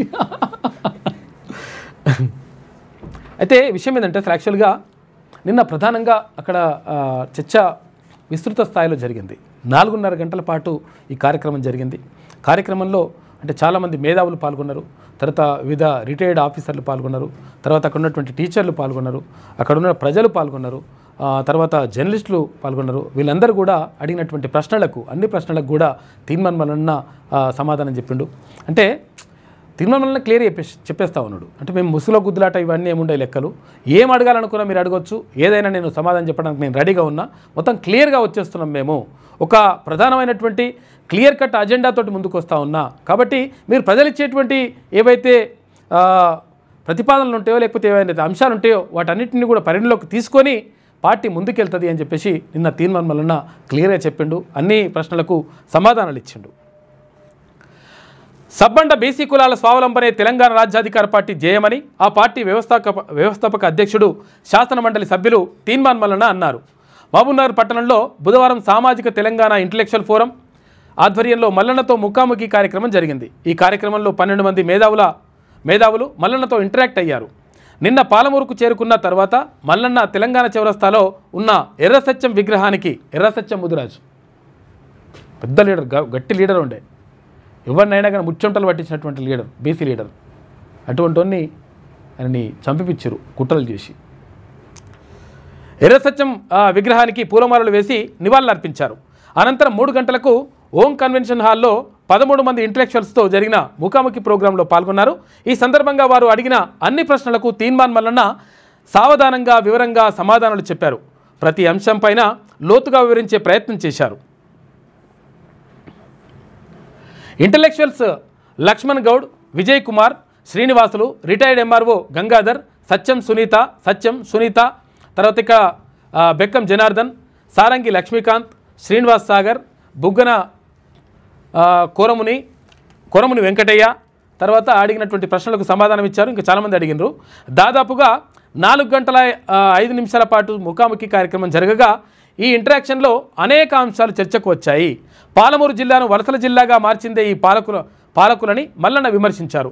తెలంగాణ రాజ్యాధికార పార్టీ అధికారంలోకి వస్తే తెలంగాణ రాష్ట్ర ప్రజలు, యువకులు, విద్యార్థులు, మహిళలకు ఏ విధంగా మేలు చేస్తుందో మల్లన్న వివరించారు. విద్యార్థులు, పిల్లలకు శక్తివంచన ఆలోచనలు నేర్పించారని, అంటే శక్తి మనకు తక్కువ ఉంటుందని చెప్పేసి నేర్పించారని, వాటి ద్వారా బీసీ, ఎస్సీ, ఎస్టీ, మైనార్టీ వర్గాల పిల్లలు ఉన్నత విద్యను అభ్యసించి మంచి అవకాశాలను పొందగలరన్నాడు. శక్తి తక్కువ ఉంటుంది కాదు, మీరు శక్తివంతులు, మీరు ఉన్నతమైనటువంటి వాళ్ళు అని చెప్పేసి చెప్తే వాళ్ళని చెప్పడం ద్వారా బీసీ, ఎస్సీ, ఎస్టీలు అందరూ కూడా మంచి ఉన్నత స్థానాల్లో ఉంటారని చెప్పేసి నిన్న తీర్మానం వలన చెప్పిండు. ఉచిత కార్పొరేట్ విద్యా విధానాన్ని తీసుకురావడమే టీఆర్పీ పార్టీ లక్ష్యం అన్నారు. అన్ని శాఖల అధికారులు నేరాల పట్ల విద్యార్థులకు 45 నిమిషాల అవగాహన కల్పిస్తే నేరాలు వాటంతటవే తగ్గుముఖం పడతాయన్నారు. మా పార్టీలాగా ముఖాముఖి కార్యక్రమం పెట్టే దమ్ము ఎవరికీ లేదని స్పష్టం చేశారు. టీఆర్పీ పార్టీ చేసే విధానాన్ని చూసి ఇతర పార్టీల నేతలు నేర్చుకునేలా చేస్తామన్నారు. మహిళల రక్షణకు, వారి సంక్షేమానికి పెద్దపీట వేస్తామన్నారు. వారికి ఎలాంటి వాతావరణం కావాలో, ఎలాంటి ఆహారం కావాలో మహిళలను అడిగి విద్యార్థులకు మెనూ అమలు చేస్తామన్నారు. కార్పొరేట్ ఆసుపత్రులైన యశోద, అపోలో, మల్లారెడ్డి వంటి వాటిల్లో ఎక్స్రేలు, ఎంఐఆర్లు ఇతరత్రా వాటిని తీసుకోవడానికి సిద్ధంగా ఉంటాయన్నారు. అయితే వాటిని తలదన్నే విధంగా ప్రభుత్వ ఆసుపత్రుల్లో వైద్యం అందిస్తామన్నారు. కుల వృత్తులకు 2,000 కోట్ల రూపాయలు ప్రతి రాష్ట్ర బడ్జెట్లో కేటాయిస్తామన్నారు ప్రతిసారి. అయితే 10 సంవత్సరాల కాలంలో గత ప్రభుత్వాలు అన్ని కులాలకు బడ్జెట్లు కేటాయించాయి, కానీ ఖర్చు మాత్రం చేయలేదన్నారు. కానీ రాష్ట్రంలో తెలంగాణ రాజ్యాధికార పార్టీ అధికారంలోకి వచ్చిన తర్వాత అలాంటి పరిస్థితులు ఉండవన్నారు. అయితే భూమి లేని ప్రతి రైతుకు 2 ఎకరాల భూమిని టీఆర్పీ అధికారంలోకి రాగానే ఇస్తుందన్నారు. ప్రతి బీసీ గర్వంగా బీసీ బిడ్డ అని చెప్పుకుంటున్నారన్నారు. రాష్ట్రంలో బీసీ పాలన వస్తేనే అభివృద్ధి సాధ్యమన్నారు. తమ ప్రభుత్వం వచ్చిన తర్వాత ఆటో డ్రైవర్లను ఆదుకుంటామన్నారు. వారి కోసం కొత్త యాప్లు అందుబాటులోకి తీసుకొస్తామని చెప్పారు. తద్వారా వారికి ఉపాధి అవకాశాలు కల్పిస్తామన్నారు. అనాదిగా రాష్ట్రాన్ని అగ్రవర్ణాలు, రెడ్లు ఏలుతున్నారని, కానీ ఇక ముందు వారి ఆటలు సాగబోవన్నారు. రాష్ట్రంలోని బీసీలందరూ ఏకం కావాల్సిన పరిస్థితులు వచ్చాయన్నారు. బీసీలందరూ ఏకమై రాజ్యాధికారం కొరకు కృషి చేయాలన్నారు. అయితే 42% రిజర్వేషన్లు కేంద్ర రాష్ట్ర ప్రభుత్వాలు అమలు చేసి బీసీల సంక్షేమానికి కృషి చేయాలన్నారు. బీసీలను ఓటు బ్యాంకుగానే వాడుకునేలా చేస్తున్నాయని చెప్పారు. అయితే చట్టసభల్లో బీసీలకు మాత్రం ప్రాతినిధ్యం దొరకడం లేదని చెప్పేసి ఆవేదన వ్యక్తం చేసిండు. ఈ కార్యక్రమంలో TRP party working president Harishankar Goud, ప్రధాన కార్యదర్శి వట్టే జానయ్య యాదవ్, ప్రధాన కార్యదర్శి సూర్యారావు, బీసీ సమాజ్ పార్టీ కార్యదర్శి శ్రీనివాస్ సాగర్లో మల్లన్నతో పాటు మేధావులు ముఖాముఖి సమావేశంలో పాల్గొన్నారు. ఇంటలెక్చువల్ ఇంటరాక్షన్కు ఉమ్మడి జిల్లాల నేతలు బెక్కం జనార్దన్, విశ్రాంత డీఈఓ విజయ్ కుమార్, విశ్రాంత అటవీ శాఖ అధికారి, న్యాయవాదులు, కార్మిక, కర్షక, వివిధ కుల సంఘాల నాయకులు, విద్యార్థి యువజన నాయకులు, సంఘాల నేతలు పెద్ద సంఖ్యలో నిన్న పాల్గొన్నారు. ఆ కార్యక్రమం విజయవంతంగా 4 గంటల పైగా ఇంటరాక్షన్ కార్యక్రమం జరిగితే అందులో చాలా ప్రశ్నలు అడిగితే అన్ని ప్రశ్నలకు కూడా మన తీర్మాన్ మల్లన్న సమాధానాలు చెప్పిండు.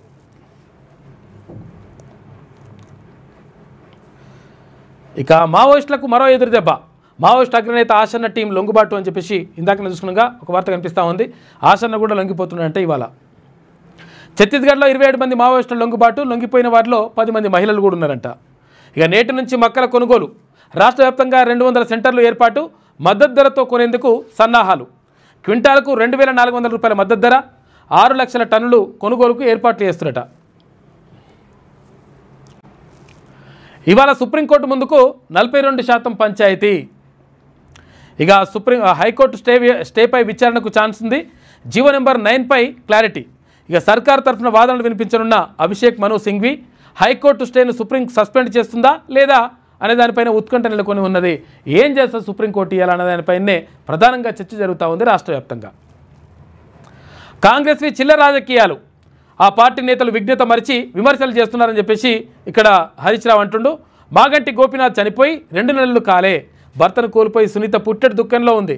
కానీ ఇవన్నీ మరిచి కాంగ్రెస్ నేతలు చీప్ పాలిటిక్స్కు దిగుతున్నారు. మాజీ మంత్రి తండ్రి హరీష్ రావు అంటుండు. పలువురు బీజేపీ నాయకులు బీఆర్ఎస్లో చేరిండ్రు. ఇక జూబ్లీ దంగల్, ఎవరి బలం ఎంత? హోరాహోరికి 3 పార్టీలు సై అంటే సై అంటున్నాయి. పోటీ కాంగ్రెస్ వర్సెస్ బీఆర్ఎస్ మధ్యే. తమ సత్తా చూపేందుకు బీజేపీ రెడీ అవుతుంది. ఆర్థికంగా బలీయమైన అభ్యర్థిని దీపక్ రెడ్డిని బరిలో దింపిన భారతీయ జనతా పార్టీ సెగ్మెంట్లో నవీన్ యాదవ్, సునీత హోరాహోరీ ప్రచారం చేసుకుంటున్నారు. నియోజకవర్గంలో మైనార్టీ ఓట్లే అధికంగా ఉన్నాయి. వీరి ఓట్లే 50% అని చెప్పేసి అంటున్నారు. సెటిలర్ల ఓట్లు కీలకమే. మొత్తం మీద 4 లక్షల ఓట్లు అంటే 3,98,000 ఓట్లుంటే అందులో 2 లక్షలకు పైన ఓట్లు బీసీల ఓట్లు, ఒక 95,000 ఓట్ల దాకా ఇక్కడ ముస్లింల ఓట్లు ఉన్నాయంట. దీంతో వీళ్ళ ఓట్లే కీలకంగా మారనున్నాయి. ఎక్కడ? జూబ్లీహిల్స్ నియోజకవర్గంలో. జూబ్లీహిల్స్ ఉప ఎన్నిక దంగల్లో విజయం కోసం ప్రధాన పార్టీలు సై అంటే సై అంటున్నాయి. రాష్ట్ర రాజకీయాలను ప్రభావితం చేయగలిగితే ఈ బై ఎలక్షన్ పోన్లో తమ సత్తా చాటేందుకు బీఆర్ఎస్, బీజేపీ, కాంగ్రెస్ పార్టీలు సిద్ధమయ్యాయి. బీఆర్ఎస్, కాంగ్రెస్ పార్టీలు ఇప్పటికే అభ్యర్థులను ప్రకటించి ప్రచారంలో దూసుకుపోతున్నాయి. బీఆర్ఎస్ అభ్యర్థి దివంగత ఎమ్మెల్యే మాగంటి గోపీనాథ్ సతీమణి సునీత తరఫున మాజీ మంత్రి ఎమ్మెల్యే హరీష్ రావు, కేటీఆర్లు కాలుకు బలపం కట్టుకొని తిరుగుతున్నారు. నియోజకవర్గంలో హరీష్ రావు, కేటీఆర్ విస్తృతంగా పర్యటిస్తున్నారు. ఇక కాంగ్రెస్ పార్టీ అభ్యర్థి నవీన్ యాదవ్ తన తండ్రి చిన్న శ్రీశైలం యాదవ్ ఇమేజ్తో పాటు తన మృదు స్వభావంతో ఎలక్షన్లో దూసుకుపోతున్నారని చెప్పేసి ఒక వార్త కనిపిస్తూ ఉంది. బీజేపీ అభ్యర్థిగా లంకల దీపక్ రెడ్డి పేరును ఫైనల్ చేసిన పార్టీ గత ఎన్నికల్లో పోటీ చేసి ఓడిన దీపక్ రెడ్డి, మళ్ళీ దీపక్ రెడ్డికే బీఫామ్ ఇచ్చింది భారతీయ జనతా పార్టీ. ఇక బీజేపీలో బీసీలకు ప్రయారిటీ లేదు.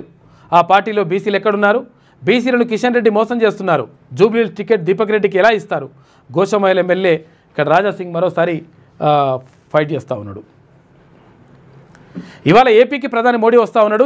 శ్రీశైలం మల్లికార్జున స్వామిని దర్శించుకోనున్న ప్రధానమంత్రి కర్నూలులో 13,400 కోట్ల రూపాయల విలువైన అభివృద్ధి పనులకు శంకుస్థాపన, యోగా కార్యక్రమాల్లో పాల్గొననున్న ప్రధాని అని చెప్పేసి ఒక వార్త కనిపిస్తూ ఉంది. గోవా మాజీ సీఎం కన్నుమూత. నిన్న రవినాయక్ గుండెపోటు, ఆసుపత్రికి తరలించిన కుటుంబ సభ్యులు చికిత్స పొందుతూ అర్ధరాత్రి 1:30కు చనిపోయినట. రవి మరణం పట్ల మోదీ తర్వాత గోవా సీఎం ప్రమోద్ దిగ్భ్రాంతి వ్యక్తం చేసిండ్రు. ఘోర రోడ్డు ప్రమాదం, రాంగ్ రూట్లో వచ్చి స్కూటీని ఢీకొట్టిన టిప్పర్ అంట. స్కూటీపై ప్రయాణిస్తున్న 4 మృతి. నేషనల్ హైవే 44 పైన ఘటన పాపం అక్కడ బికునూరు దగ్గర. 3 ఎకరాల భూమి ప్రభుత్వ పరం, కొడుకు పట్టించుకోనందుకు సర్కారుకు అప్పగింత అని చెప్పి మనం చూసుకున్నాగా. మాజీ ఎంపీపీ హన్మకొండ జిల్లా ఎల్కతుర్తి మాజీ ఎంపీపీ గోలి శ్యాంసుందర్ రెడ్డి కీలక నిర్ణయం తీసుకున్నాడు. భార్య చచ్చిపోయింది. భార్య చనిపోయిన తర్వాత కొడుకు చూసుకుంటాడు అనుకుంటే కొడుకు పట్టించుకుంటలేట. అమెరికా పోయి ఆగమాగున్నది పరిస్థితి. అరే ఇట్లా మరి మీకెందుకు ఆస్తి ఇవ్వాలని చెప్పేసి అక్కడ ఆర్డీఓ ఒక లెటర్ పెట్టేసి నా ఆస్తిని ఎక్కడ ప్రభుత్వానికి ఇచ్చేస్తున్నా, దీంట్లో స్కూల్ అన్నా కాలేజీ అయినా కట్టుర్రి, కాలేజీ కడితే ఆ కాలేజీకి కానీ స్కూల్కి కానీ నా భార్య పేరు పెట్టురని చెప్పిండట. తన కొడుకు పట్టించుకోవడం లేదని ఓ తండ్రి తనకు గల భూమిలో 3 ఎకరాల ల్యాండ్ను ప్రభుత్వానికి అప్పగించారు. అందుకు సంబంధించిన వివరాలు ఇలా ఉన్నాయి. హన్మకొండ జిల్లా ఎల్కతుర్తికి చెందినటువంటి మాజీ ఎంపీపీ గోలి శ్యాంసుందర్ రెడ్డికి 6 ఎకరాల భూమి ఉంది. అయితే ఇతనికి పిల్లలున్నారు. కానీ వారెవరూ శ్యాంసుందర్ రెడ్డిని పట్టించుకోకపోయేసరికి తనకు 6 ఎకరాలు ఉన్నటువంటి 6 ఎకరాల భూమి నుంచి 3 ఎకరాల ల్యాండ్ను సర్కార్కు అప్పగించారు. ఈ నెల 14న జిల్లా రెవెన్యూ అధికారుల సమక్షంలో భూమిని అప్పగించే పత్రాలపై ఆయన సంతకం చేశారు. తల్లిదండ్రులను పట్టించుకోని వారసులకు గుణపాఠం చెప్పాలనే ఉద్దేశంతోనే ఈ నిర్ణయం తీసుకున్నట్లుగా అనంతరం శ్యామ్ సుందర్ రెడ్డి వెల్లడించారు. ఈ భూమిలో తన భార్య జ్ఞాపకార్థం పాఠశాల నిర్మించాలని ఆయన అధికారులకు విజ్ఞప్తి చేసిండు. మంచి పని చేసిండు. చూసుకో, అవకాశం ఉంటుంది చూసుకోరి. పెద్ద మనుషులు తిండి పెట్టలేదనుకో మీ పిల్లలకి ఇట్లా మీ ఆస్తిని మళ్ళీ తీసుకోవచ్చు. మీరు ఆర్డీఓకో లెటర్ పెట్టుర్రి, సెట్ అయిపోతుంది లెక్క.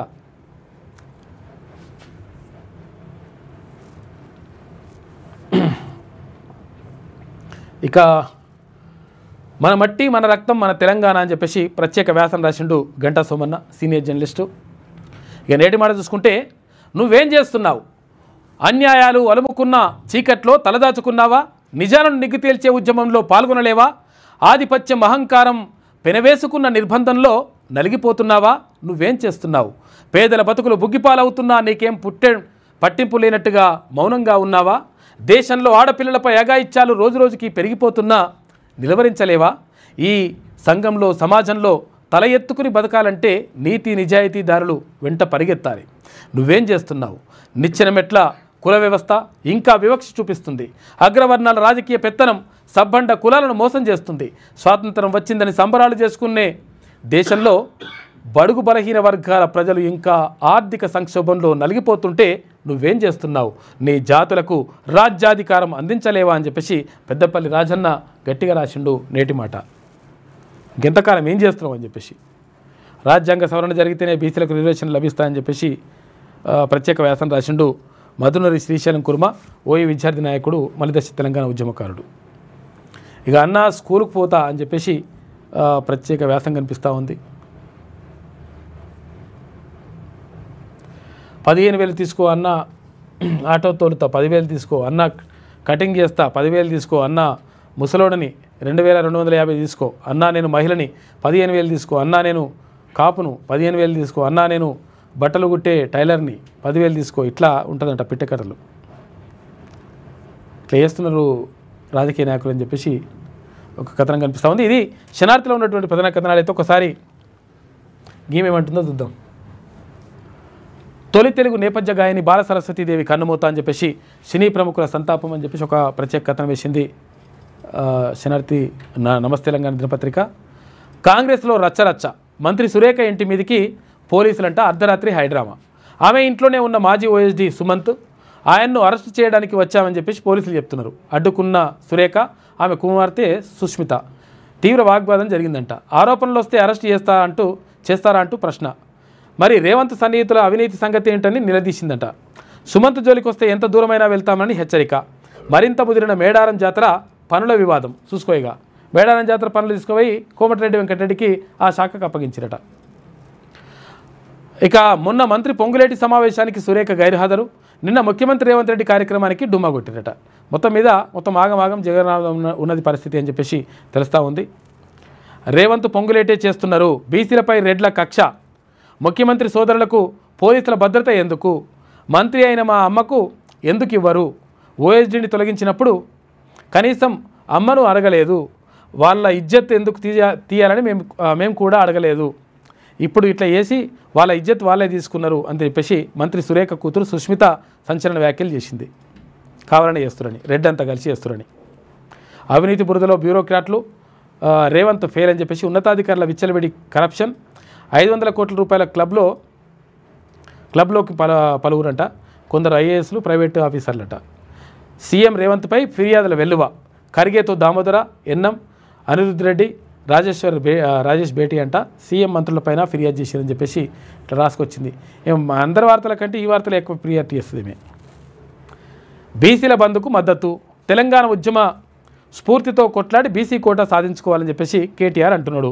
వీళ్ళు ఏమైతే తెలుసా, ఇప్పుడు బీసీ కోటాకు మద్దతు ఇస్తున్నాం అట్లా అంటారు కదా, లాస్ట్కి వస్తే ఏం చేస్తారంటే, లాస్ట్కి వస్తే లేదు మేము అట్లా కాదంటారు. అంటే ఇది జరగని పని కదా. ఇప్పుడు బంద్కు మద్దతు ఇస్తే పోయేది ఏం లేదు, కానీ నిజంగా మద్దతు ఇవ్వాల్సిన చోట ప్రధానమంత్రి దగ్గర పోయి కలిసేటప్పుడు మాత్రం వీళ్ళు రారు. కేంద్ర ప్రభుత్వాన్ని ఒప్పించాలంటే రారు.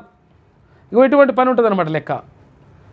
బంధుకు పిలుపునిస్తే మేము మద్దతు ఇస్తున్నాం అని చెప్పేసి మద్దతు ఇస్తే ఏమొస్తుంది, ఏమైతే జరుగుతుంది, అయిపోతాయా 42% రిజర్వేషన్ వచ్చేస్తుందా? రిజర్వేషన్లపై కాంగ్రెస్ పూటకో మాట, ముఖ్యమంత్రి రేవంత్ రెడ్డికి చిత్తశుద్ధి లేదు, బీసీ రిజర్వేషన్లపై బీఆర్ఎస్కి స్పష్టత అని చెప్పేసి నీ స్పష్టత తలగవాడా? మరి 15 నుంచి ఏం పీకిండ్రు, మరి గడ్డి పీకినారు. 15 నుంచి 33% ఉన్న రిజర్వేషన్ 23% తెచ్చిందే మీ నాయన. నువ్వు కూడా ఉన్నావుగా ప్రభుత్వంలోనే, మంత్రివి గుంటివిగా ఏం చేసిరు? ఇట్లా చెప్తుంటే మనం కలరింగ్ ఇస్తుంటే మనం నిజం అనుకోవాలి, అయ్యో ఆహా ఓహో అనుకోవాలి. వాళ్ళు చేసింది కదే, ఇప్పుడు వీళ్ళు చేస్తుంది కదే.